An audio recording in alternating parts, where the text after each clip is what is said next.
Good day everyone. I am Ma.Isabel and I will be discussing about marine grouper. Anyway, I am with Dan Vincent Blando and John Ray Talier, and we have decided to divide the subtopics or content of this report. Now I will first discuss the introduction, biology, site selection, and hatchery design and operation. Allow me to start with the introduction. What are groupers? Well, based on our research, grouper has the scientific name of Epinephrinae. These are any numerous species of large-mouthed, heavy-bodied fishes of the family Serenidae, order Perciformes, many belonging to the genera Epinephelus and Mecteroperca that are typically large, solitary, bottom-dwelling fishes of warm seas and include important food fishes. Generally, groupers are characterized by having large mouth and heavy body, and they mostly spend their lives in the bottom portion of the sea, specifically the reefs. Grouper is locally known as lapu-lapu. It is a high-esteemed food fish in the Philippines. The grouper is a preferred species by small-scale fishermen and is commonly caught in the Philippines by hook and line, gill net, and bamboo fish trap. This species represents only 2% of the total fish catch in the country. So in our country, grouper are famous or popular with the name lapu-lapu. They are limitedly caught because they are one of those protected species in the country. We come to the biology. The scientific classification.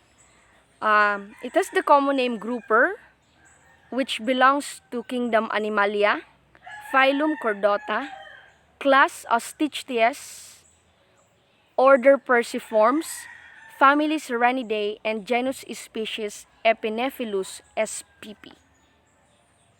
Life history. The word grouper is from the Portuguese name garupa, which has been speculated to come from an indigenous South America language. In Australia, groper is used instead of grouper for several species, such as Queensland grouper or scientifically known as the Epinephelus lanceolatus.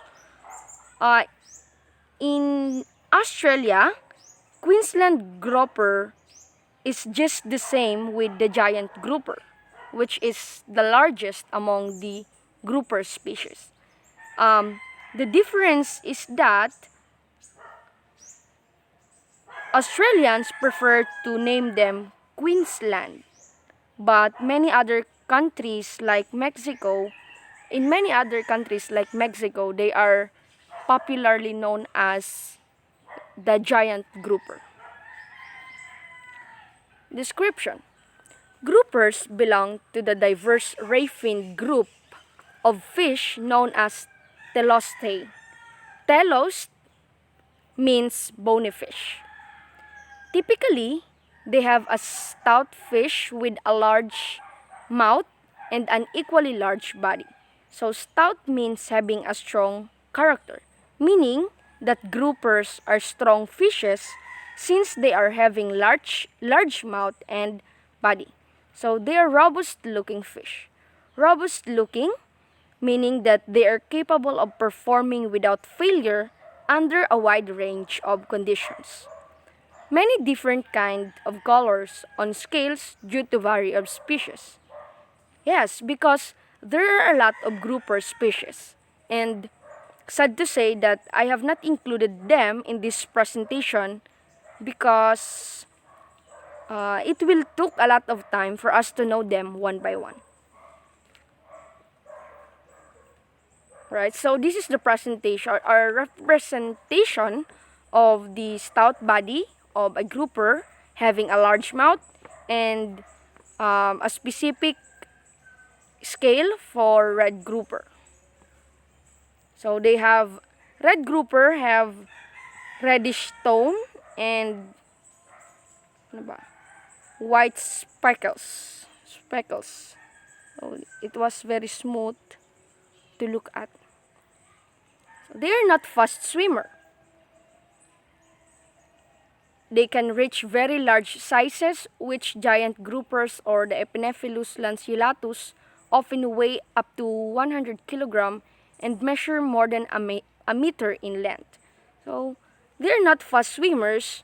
That is why, guys, this factor contribute to the grouper fish's general laziness and slow moving characteristics, and often they appear threatening and fearsome because of their size, where in fact that grouper are relatively timid fish. They lack courage or confidence because they're growing very large and very long in length. So they have enormous mouth but have few teeth. So their teeth and jaws are used to crush their prey rather than bite it. In fact, they swallow their food whole instead of ripping pieces from it. The size. We come to its size. Well, the giant or the largest known grouper is the Goliath grouper or the Epinephelus itahara. The Goliath grouper is very massive. These are giant fish that can reach an 8 feet elongated body and weigh over 800 pounds, from rounded snout and small eyes to short fan-like tail fin. Usually, it is a mottled yellow-brown to gray with darker barred and spots. This grouper is also known as Goliath. This Goliath grouper is also known as the giant grouper. They both came from family Serenidae, and giant grouper has the scientific name of Epinephelus lanceolatus. Many treat them very different as the Goliath grouper, which is the Epinephelus itahara. They both are one of the largest grouper fish that reside in shallow waters. So, typically, kapag sinasabing largest, sasabihin ng iba, the giant grouper. But, based on our research, yung mas malaki is Goliath grouper. Pero, many studies cited proves that, or sinasabi nila na halos parehas lang naman daw yung Goliath grouper sa giant grouper, since pareho lang naman yung family na pinanggalingan nila, and halos parehas lang yung laki and yung haba na nare-reach nila.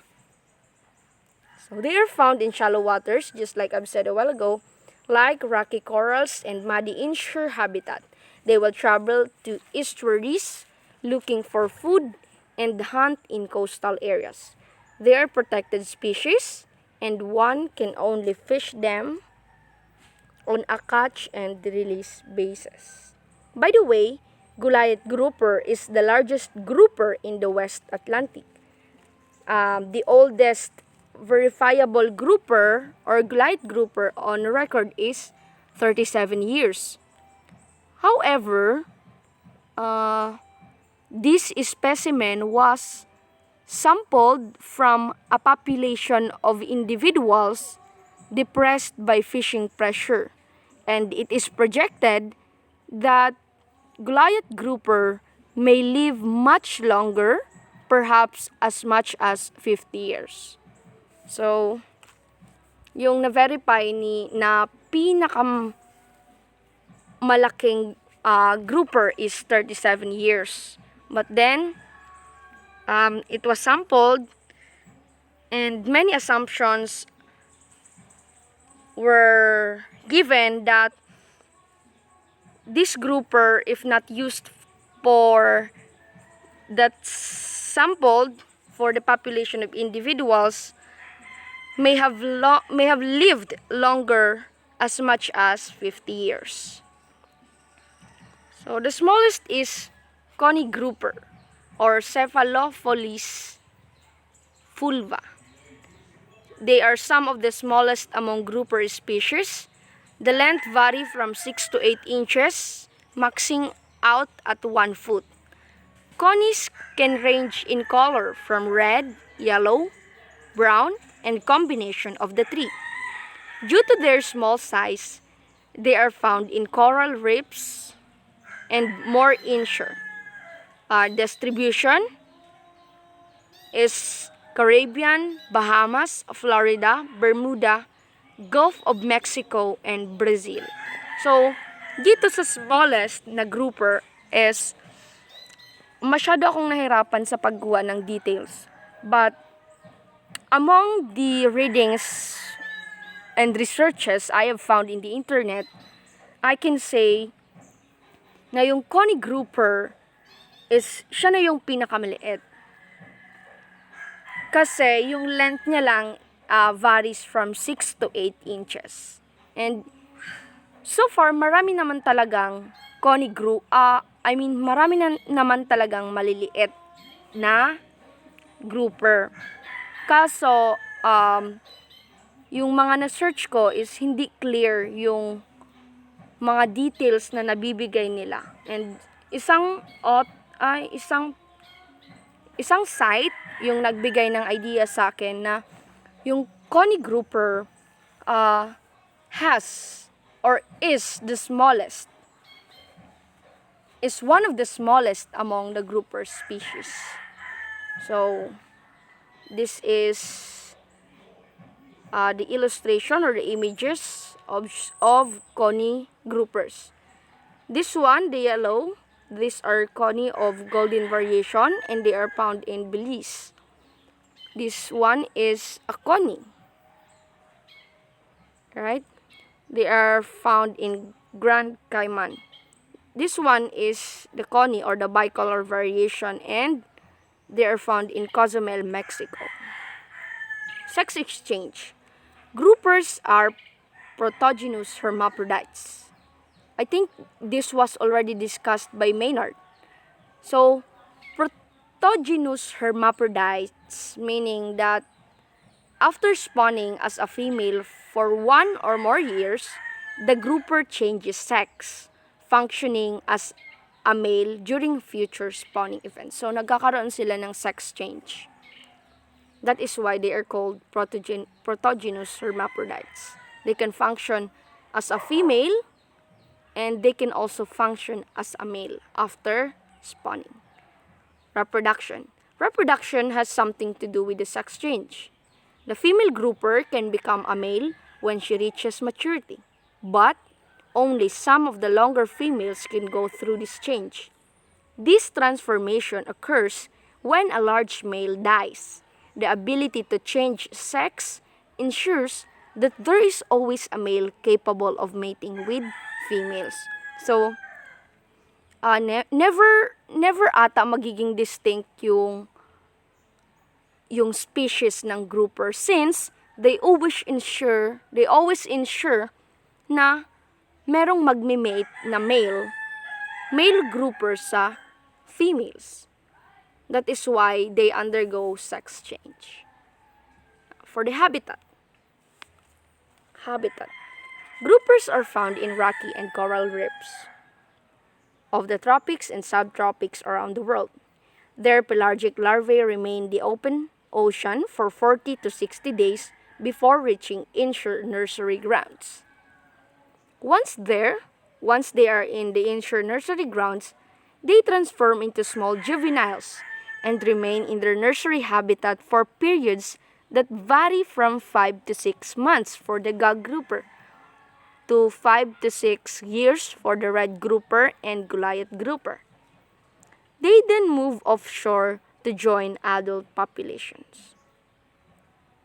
As they move from habitat to habitat, each life stages has very different requirements for being successful, occupying different niches relative to their food size and their position in the food web, whether they eat plankton, bottom-dwelling crustaceans, or other fish. So, syempre, kapag maliliit pa, iba naman yung food requirement. Kapag juvenile na, iba naman. And halos kapag naging adult na sila, mas lalong magiging iba yung food requirement nila. But typically, grouper are well known for eating many crustaceans. So, Atlantic Goliath grouper inhabits an average of 46 meter deep and generally 100 meter in a wide variety of habitats including reefs, mangroves, underwater grasslands, estuaries, or deeper waters. The grouper lives in a limited area with a large number of hiding places available. Juveniles are found in areas of mangroves and brackish estuaries. Large adults can be found in estuaries and appear to occupy limited distribution areas with little movement between the reefs. Goliath grouper are found primarily in shallow tropical waters among coral and artificial reefs. Its range includes the Gulf of Mexico and Florida, Keys in United States, the Bahamas, most of the Caribbean, and most of the Brazilian coast. So, kapag malalaki na sila, kapag na-reach na nila yung pinakamalaki or malalaking size ng body, they're typically found na sa shallow waters or malalalim. Site selection and facilities. We have here the cage culture.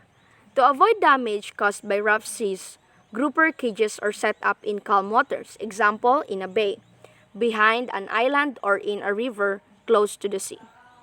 This cage site is usually accessible. A caretaker's house is built beside the cage. Water depth is in the site is at least 3 meters, but the technique of cage construction restricts the maximum depth to about 5 meters. Cages are set up in sites where water is unpolluted, good water exchange is possible, and no great fluctuations of temperature, salinity, and pH occur. Well, dito sa site selection, syempre, yung cage na isi-set up nila is dapat yung water is unpolluted, and syempre ima-manage nila and i-apply nila yung water quality management. Hatchery design and operation. In the Philippines, bamboo and coconut trunks are used for constructing cage frames. Coconut trunks are commonly employed for vertical prop, while bamboo is used for horizontal frame. Alright? So, marine cage culture or grouper can be done in 4 to 12 compartment cage as one unit. There are nursery for small mesh is used in the cage and grown out phases for large mesh. Grouper need to be sorted and size graded every week. Other routine procedure includes feeding, including trash fish and or formulated feeds. Net maintenance, stock sampling, and monitoring water quality. Groupers can reach the market size of 400 to 600 grams in 6 to 8 months when 2.5 to 7.5 centimeter fry are stocked. So this is the sample illustration of the fish cage for culturing grouper. By the way, if you're going to ask where in the Philippines these fish cages of culturing marine groupers are found, the answer would be it is in Tigbawan, Iloilo. Dito sa Philippines, base sa research ko is that itong fish culture or grouper culture marine cage is na-practice na or nakakandak sa Tigbawan, Iloilo. But they are similarly conducted or practiced in Singapore with the effort of the Southeast Asian Fisheries Development Center, the Agriculture Department. So, because of the partnership with the Southeast Asian Fisheries Development Center, nagkakandak na sa Tigbawan, Iloilo many years ago. Alright, so that would be all for the introduction, biology, site selection. What else? And the hatchery design and operation of marine grouper. Here are the references. Yes. And once again, this is Ma.Isabel and thank you for listening.